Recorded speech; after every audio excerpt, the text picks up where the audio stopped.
You're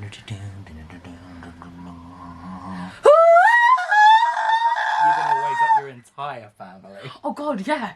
Doctor Who, another one. Doctor Who, another one. Erin, how long have you been with Doctor Who? Like, who was your first Doctor? Capaldi. For reference, Capaldi. Peter. And you've watched all the Flux. Yeah. But you haven't been following the Whisker era like every episode. No. No. No, on and off. Fell out of it a bit? Yeah. That's fine. That's understandable. I used to work Sundays too, so that didn't help. But yeah.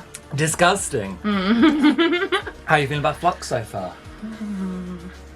I've been lost. Yeah, there's a lot of asking me what's going on, and Yeah. I don't, because to me then, in that moment, I don't have the answer Yeah. either.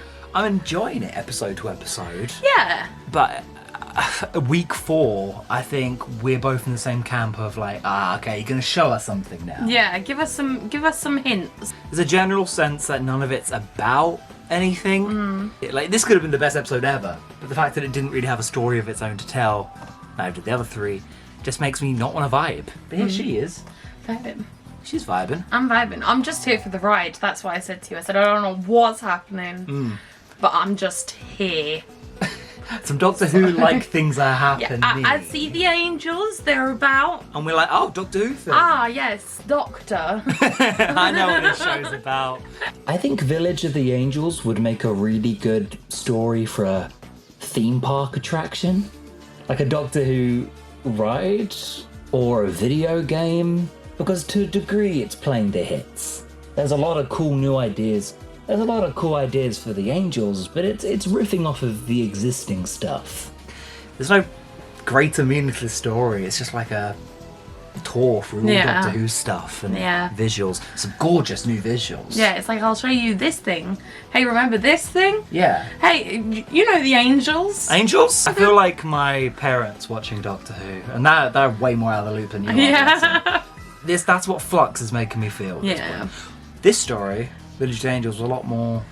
It didn't have a point to it, but it was a sole story. We had stuff going on that made sense. It was focused. It wasn't drawing you in 10 different directions. No. We were in one town in 2 different eras. It's a So, division trap. 2 words. Division trap. We just summed it up in 2 words. 2 words. Whereas for the rest of the series, it's just question after question. Yeah. I made a list of all of the outstanding Flux questions, and there are a good 15 to 20 things completely left unexplained. And I'm worried about, like, can 2 good pieces of TV answer all those questions naturally, organically? I don't know. And also, will that be fun TV to watch? Look, if we got more of the Sontarans out of it, that's good enough. And Carvanista. Dogman. Dogman. No Dogman in this episode. Dogman. Missing him. Points deducted. Really. Missing him. I love Dan. Oh yeah, Dan just continues to be a highlight, even I though love him he's being a little kooky man. He's got a little funny run. yeah, he's got a really funny run. That's the main thing to get hired in Doctor Who. You've got to have a really funny waddle run. He didn't get anything to do in this episode, and he's still stealing the show. Yaz finally doing some police work. Yeah. Long enough. It's Yeah, 3 seasons for her been to a remember while. she's a cop. It's so funny. Every to me. time she does it, I'm like, oh wait, yeah, you're a policewoman. Personality trait. Got close, dangerously close to one this year. Now, I wasn't excited for this one because I rag on about the writer Maxine Alderton. As you know, I famously hate women. Of course. Women writing for sci-fi, the show. So Chris Chibnall and Maxine Alderton co-writing credit is a nightmare to me. 2 stories to her name, she still hasn't been allowed to write an actual episode of Doctor Who. She's like a writing yes man. She'll situate a little mini-story inside of an episode that doesn't have the runtime to do that one episode justice. The whole end half of it has to pay off some bigger series arc. And same happened here. The rug got pulled out and at her feet. So there's not an actual solid story here. Everyone will keep singing her praises, but the basics she doesn't have to do. She's really good at just delivering like some strong iconography and crowd-pleasing moments, I think. The actual structures, the ABCs of a story, I still have not proven that she's capable of. I'm here for the ride. Arms up on the roller coaster. Woo! People always say there's not much you can do with the Angels. They're a one-off gimmick villain because they don't have any society or a planet or anything, so what can you really do with them? And then people complain when you do give them more things to do. People hate lore and backstories for those guys. And they had loads of new stuff here. Yeah, I got annoyed though when they jumped from a mile away to like right in front, and then like, and in the next scene it was like, for them to get from a foot away, they were moving an inch at a time. You think and I'm they like, flit inconsistently? it doesn't make sense. Alright. Like, if you're jumping them little bits in the same half a second, then you can also do a mile in half a second. Then what's the logic there? What you wanted was an agonisingly long scene where over the horizon an angel comes a little bit at a time. I need someone to do the maths on how they should move on an average. I feel like you should be able to like average it based on all the episodes that the angels have been in, how far they've travelled from and to in one blink. So this was your criticism. Yeah, no, Mine is that annoyed there's me. no soul to a story. It annoyed me. There's no core of storytelling here. It's not about anything, and yours is some cinema sense bullshit. Yeah. I fucking hate you. This is why I hate women. It's because I just don't have much to say. It's half a story again. In the middle of the episode with Jodie though, I was like to you, why do they not let her just like be her? She's always trying to fix something. She's always or out solve of breath something. and Yeah. rushed. And it's like That's Peter Davison syndrome there. I just feel like let's just let a girl go to a park, you know? Like No, I do and completely hang out agree. with her buds. I completely Like, agree. The hanging out with the buds episode. Like- Maybe that'll be next week. She's constantly running around.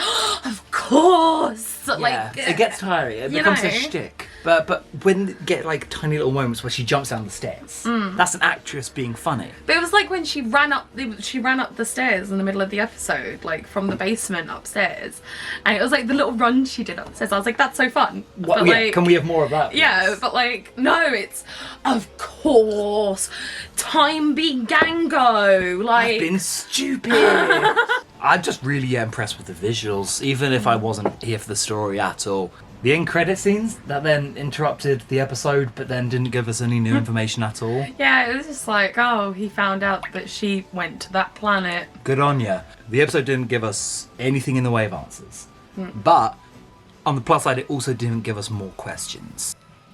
The B-plot was welcome for once, which is the first time I've said that all series. Apart from some really dodgy effects.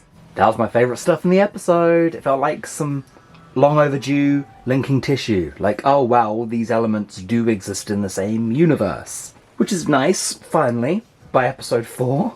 I really want to touch base with these characters again, like Claire especially. I was saying a lot this episode, but never justified her character. There's a lot here. And if we don't come back to this, I'm deducting points from the rest of the episodes.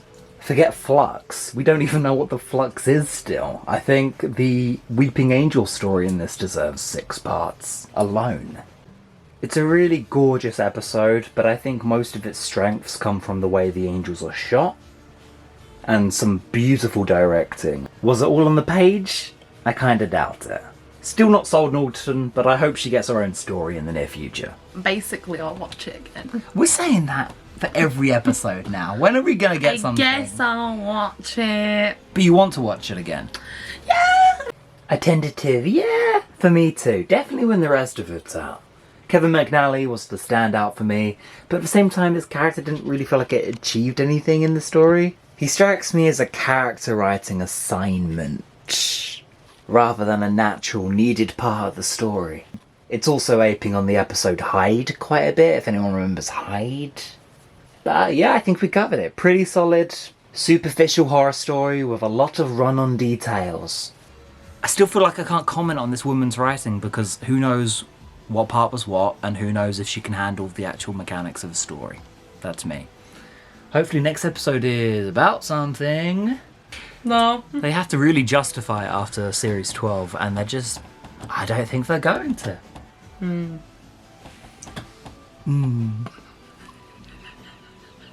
Alright, that's the video. Fuck you.